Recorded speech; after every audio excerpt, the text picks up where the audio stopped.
Halo guys, balik lagi di channel gue Henry JTVD. Kali ini kita akan lanjut nge-review salah satu manhwa yang berjudul Academy's Genius Sword Master chapter 35-an ya.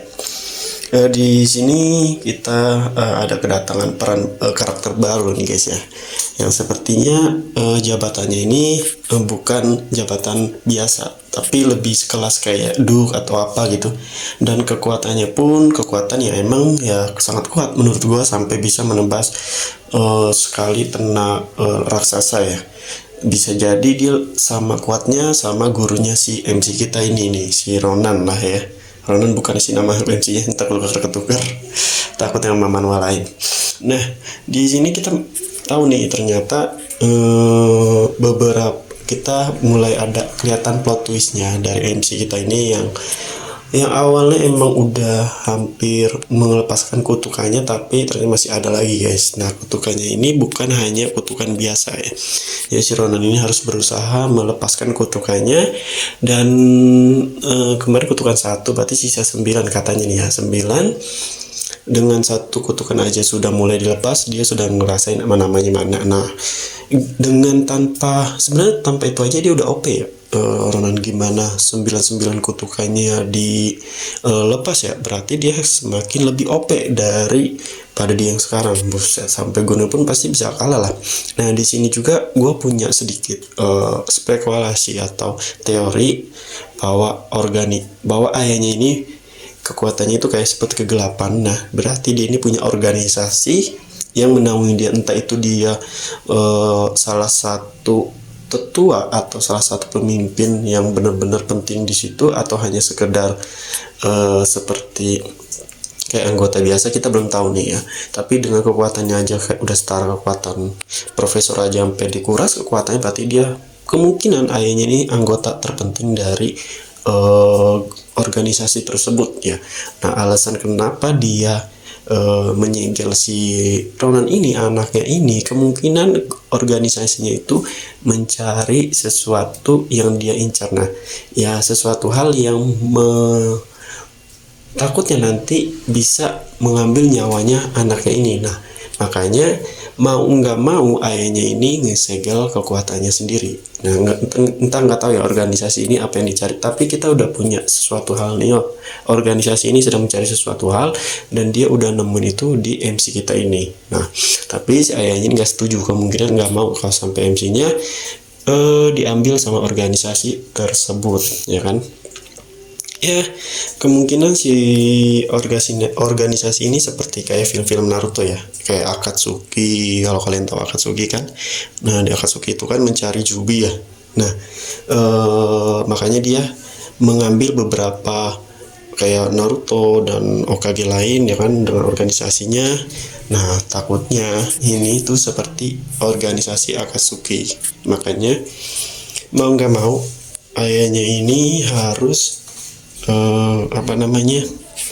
kayak melindungi anaknya dengan cara yaitu memendam kekuatannya. Kalau sampai kekuatannya MC kita bangun, ya pasti ketahuan lah ya sama si organisasi dari ayahnya. Nah, dari sini kemungkinan ceritanya makin panjang, makin seru nih. Ini gue kira ceritanya itu bakalan gimana plot twist si Ronan ini bakalan kayak mengupgrade kekuatannya buat ngelawan musuh-musuhnya seperti malaikat di masa depan. Tapi ternyata plot twistnya yaitu tentang sendiri, kehidupannya sendiri ya. Oke, sorry ya tadi agak kejeda. Nah, jadi tadi sampai mana gue lupa tuh. Pokoknya ini Ronan masih menurut gue plot twistnya ceritanya belibet kan, jadinya bakalan masih panjang ceritanya, bukan hanya menuju ke gimana si MC kita ini atau Ronan mempersiapkan kekuatannya untuk ngadepin si para malaikat di masa depan. Tapi di sini dia harus mengungkapkan kenapa alasan dia itu harus disegel kekuatannya, kenapa ayahnya ngelakuin seperti itu, terus kenapa ingatannya pun kayak diacak-acak. Nah, ini nih yang paling penting, yaitu ingatannya ya. Jadi ingatan Ronan ini sengaja kayak diacak-acak itu guys, yang seharusnya dia nggak ingat.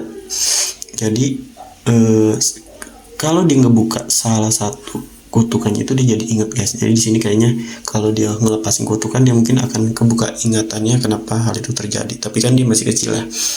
Takutnya ya dia ini emang dari masa depan, tapi kita belum tahu seperti apa.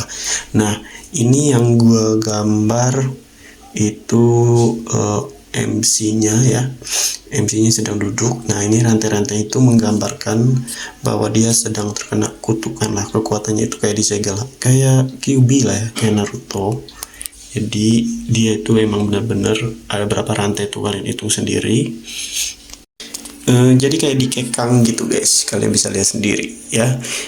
Misinya ini ternyata udah banyak nih, udah mulai semakin seru ya.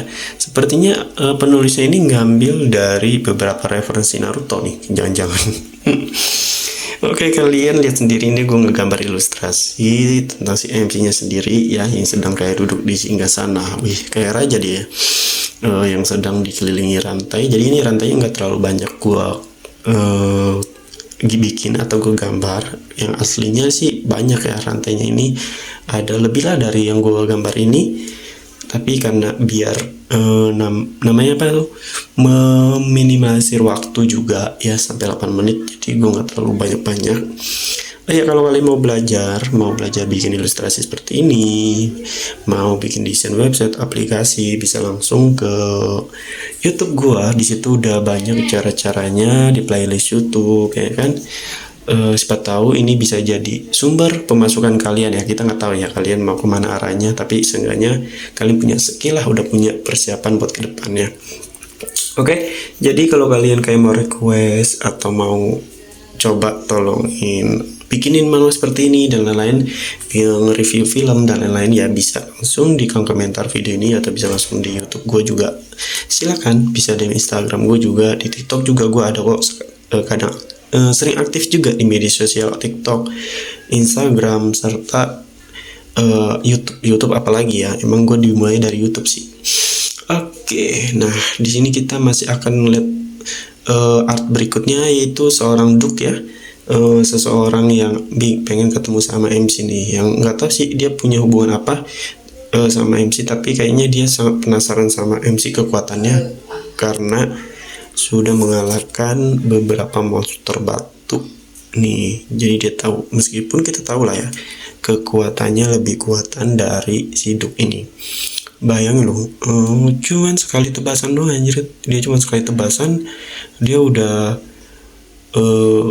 ngebunuh batu yang ukurannya sangat gede. Itu tuh yang ya MC juga udah agak susah buat ngelawannya. Oke, kita cukup sampai sini aja. Jadi terima kasih udah nonton, sampai jumpa lagi di next video.